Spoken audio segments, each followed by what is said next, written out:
नमस्कार दोस्तों। ठीक 111 साल पहले टाइटैनिक एक अंधेरी रात के वक्त एक आइसबर्ग हिमखंड से टकरा गया था। उस वक्त अधिकांश यात्री नींद के आगोश में थे। हादसे के वक्त टाइटैनिक 41 किलोमीटर प्रति घंटे की रफ्तार से इंग्लैंड के साउथहैम्पटन से अमेरिका के न्यूयॉर्क की ओर बढ़ रहा था और महज 3 घंटे के अंदर 14 और 15 अप्रैल 1912 की दरमियानी रात में टाइटैनिक अटलांटिक महासागर में समा गया। जिस जहाज के कभी नहीं डूबने की चर्चा थी वह डूब गया। हादसे में 1500 के करीब लोग भी मारे गए। इसे 110 साल बीतने के बाद भी सबसे बड़ा समुद्री हादसा माना जाता है। हादसे की जगह से अवशेषों को सितंबर 1985 में हटाया गया था। हादसे के बाद कनाडा से 650 किलोमीटर की दूरी पर 3043 मीटर की गहराई में जहाज 2 भागों में टूट गया था और दोनों हिस्से एक दूसरे से 800 मीटर दूर हो गए थे। इस विशालकाय जहाज के बारे में कहा गया था कि यह डूब नहीं सकता, ईश्वर भी इसे डूबा नहीं सकते। इस भरोसे की अपनी वजहें भी थीं।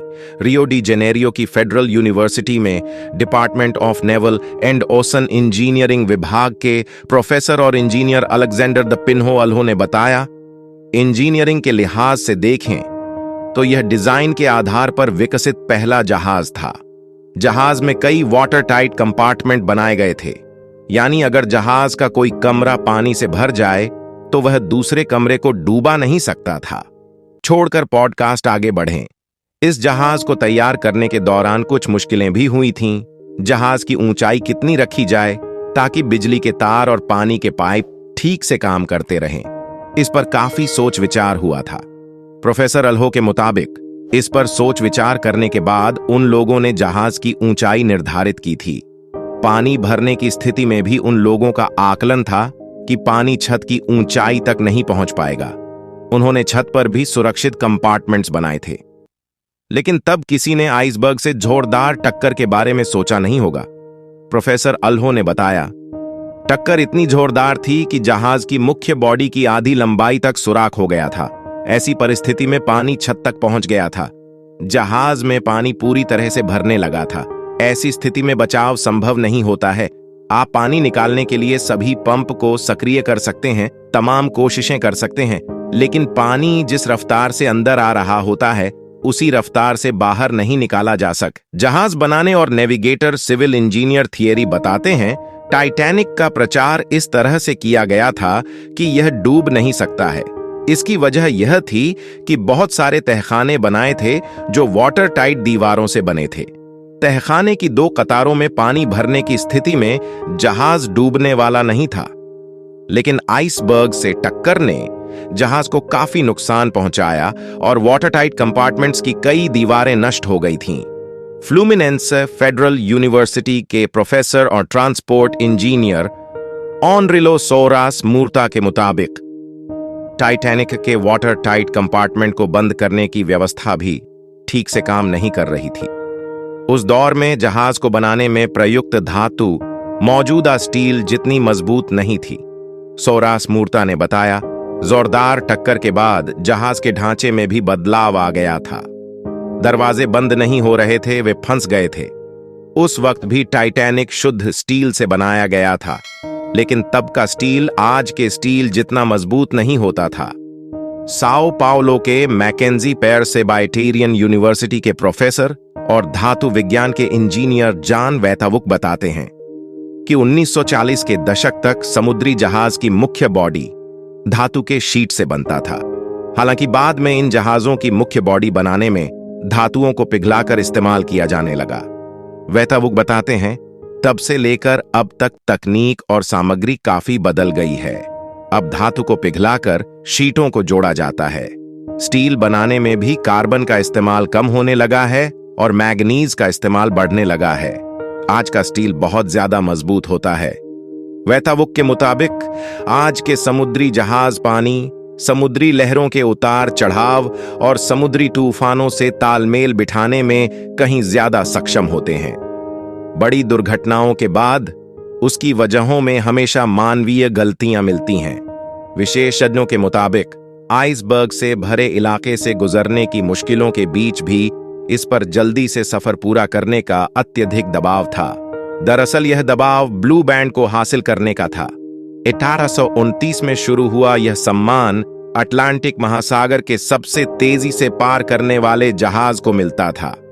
टाइटैनिक को इस सम्मान का सबसे जोरदार दावेदार माना गया था। प्रोफेसर अल्हो ने बताया, उस दौर के हिसाब से टाइटैनिक को बनाने में सबसे बेहतरीन इंजीनियरिंग और तकनीक का इस्तेमाल किया गया था। उस वक्त समुद्री जहाज को बनाने के लिए दुनिया की बड़ी कंपनियों के बीच होड़ थी। इंग्लैंड और जर्मनी के बीच उस वक्त सबसे लंबे और तेज गति से चलने वाले जहाज बनाने की होड़ थी। सबसे विशाल और तेज जहाज को आधिकारिक तौर पर ब्लू बैंड मिलता था। किसी भी जहाज के लिए यह उपलब्धि हासिल करने के लिए पहली यात्रा को सबसे अहम माना जाता था। अल्हो के मुताबिक पहली यात्रा के वक्त जहाज की स्थिति सबसे बेहतर होती है। पहली यात्रा में जहाज सबसे तेज गति को हासिल कर सकता है और टाइटैनिक ने भी तेज गति हासिल करने की कोशिश की थी। इस हादसे में जो लोग बचे उनमें कई लोगों ने बताया कि जहाज के कैप्टन को रास्ते में आसपास के इलाके में हिमखंड होने की सूचना मिल गई थी, लेकिन उन्होंने जहाज की गति धीमी नहीं की क्योंकि वे अटलांटिक महासागर को सबसे तेज गति से पार करने के लक्ष्य को हासिल करना चाहते थे। बड़ी दुर्घटनाओं के बाद उसकी वजहों में हमेशा मानवीय गलतियां मिलती हैं। विशेषज्ञों के मुताबिक आइसबर्ग से भरे इलाके से गुजरने की मुश्किलों के बीच भी इस पर जल्दी से सफर पूरा करने का अत्यधिक दबाव था। दरअसल यह दबाव ब्लू बैंड को हासिल करने का था। 1829 में शुरू हुआ यह सम्मान अटलांटिक महासागर के सबसे तेजी से पार करने वाले जहाज को मिलता था। टाइटैनिक को इस सम्मान का सबसे जोरदार दावेदार माना गया था। प्रोफेसर अल्हो ने बताया, उस दौर के हिसाब से टाइटैनिक को बनाने में सबसे बेहतरीन इंजीनियरिंग और तकनीक का इस्तेमाल किया गया था। उस वक्त समुद्री जहाज को बनाने के लिए दुनिया की बड़ी कंपनियों के बीच होड़ थी। इंग्लैंड और जर्मनी के बीच उस वक्त सबसे लंबे और तेज गति से चलने वाले जहाज बनाने की होड़ थी। सबसे विशाल और तेज जहाज को आधिकारिक तौर पर ब्लू बैंड मिलता था। किसी भी जहाज के लिए यह उपलब्धि हासिल करने के लिए पहली यात्रा को सबसे अहम माना जाता था। अल्हो के मुताबिक पहली यात्रा के वक्त जहाज की स्थिति सबसे बेहतर होती है। पहली यात्रा में जहाज सबसे तेज गति को हासिल कर सकता है और टाइटैनिक ने भी तेज गति हासिल करने की कोशिश की थी।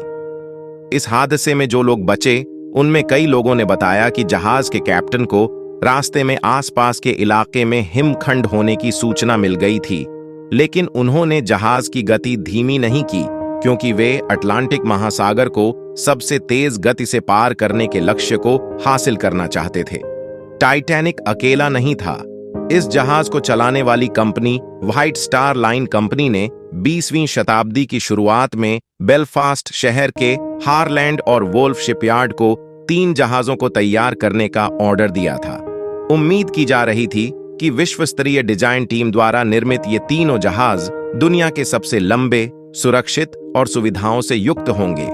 इंजीनियर स्टंप ने बताया, इन परियोजनाओं को उस दौर में खूब प्रचारित भी किया गया था। 1908 से 1915 के बीच निर्मित इन जहाजों को ओलंपिक क्लास के जहाज कहा गया था। पहले 2 जहाज को तैयार करने का काम शुरू हुआ था, 1908 में ओलंपिक और 1909 में टाइटैनिक का। तीसरे जहाज जाइगेंटिक का उत्पादन 1911 में शुरू किया गया। हालांकि तीनों जहाज किसी न किसी हादसे में शामिल रहे। ओलंपिक जहाज की सेवा जून 1911 में शुरू हुई थी। उसी साल यह एक युद्धपोत से टकरा गया था। मरम्मत के बाद इसकी सेवा फिर शुरू हुई। पहले विश्व युद्ध के समय ब्रिटानी नौसेना ने इसका इस्तेमाल सैनिकों को एक जगह से दूसरी जगह पहुंचाने के लिए किया था। 1918 में यह एक जर्मनी पनडुब्बी से टकरा गया था। मरम्मत के बाद 1920 से फिर इसका इस्तेमाल शुरू हुआ। पुराने और भरोसेमंद माने जाने वाले इस जहाज का इस्तेमाल 1935 तक किया गया। टाइटैनिक ने अपनी पहली यात्रा 10 अप्रैल 1912 को शुरू की थी। साउथहम्पटन बंदरगाह के बाहर यह एक अन्य जहाज से टकराते टकराते बचा था। 14 अप्रैल को यह ऐतिहासिक हादसे का शिकार हो गया। जाइगेंटिक का भी बहुत इस्तेमाल नहीं हुआ। इसका नाम बदलकर ब्रिटानिक कर दिया गया था। ब्रिटिश नौसेना ने इसे पहले विश्व युद्ध के दौरान अस्पताल में तब्दील कर दिया था। यह जहाज नवंबर 1916 में डूब गया था अपने समय में। यह तीनों जहाज काफी विशालकाय थे, लेकिन आज की तुलना में ये बहुत छोटे कहे जाएंगे। मूर्ता कहते हैं, आज के जहाजों की तुलना में वे नौका भर थे। टाइटैनिक की लंबाई 269 मीटर थी। चालक दल और यात्रियोों को मिलाकर इस पर करीब 300 लोगों के ठहरने की सुविधा थी। आज की सबसे बड़े समुद्री यात्रियों का जहाज वंडर ऑफ द सी है, जो 362 मीटर लंबा है, और इस जहाज पर चालक दल के 200 सदस्यों के साथ 7000 यात्री यात्रा कर सकते हैं। टाइटैनिक हादसे में करीब 1500 लोगों की मौत हुई थी। इसके बाद समुद्री जहाजों की सुरक्षा व्यवस्था को बेहतर करने की कोशिशें शुरू हुईं। समुद्री जहाजों की सुरक्षा के लिए इस हादसे के बाद से रडार जैसे उपकरणों का इस्तेमाल शुरू किया गया। प्रोफेसर अल्हो बताते हैं, द्वितीय विश्व युद्ध के बाद ही रडार का इस्तेमाल शुरू हुआ था। इससे पहले सब कुछ देखने पर निर्भर था। एक नाविक को उस ऊंचाई पर बैठाया जाता था जहां से वह सामने आने वाले हिमखंड वैग्रह को देखकर अलर्ट कर सके। यही तरीका था। जहाज के तेज गति से चलने की स्थिति में यह सुरक्षित नहीं था। टाइटैनिक हादसे के सुरक्षा के प्रावधानों पर जोर दिया गया। टाइटैनिक हादसे में बहुत सारे लोगों की मौत इसलिए हुई थी क्योंकि उनके लिए लाइफ बोट नहीं थे। प्रोफेसर अल्हो बताते हैं, यह जहाज कभी डूब नहीं सकता है। इस धारणा के चलते जहाज में आधे ही लाइफ बोट रखे गए थे। वहीं मूर्ता ने बताया, समुद्री जहाजों की सुरक्षा के लिहाज से यह हादसा एक अहम पड़ाव साबित हुआ।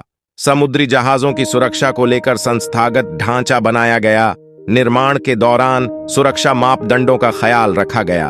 उसको लगातार बेहतर करने की योजना पर काम किया गया। आज के समय में रडार और सोनार तो काफी पहले आइसबर्ग का पता लगा लेते हैं।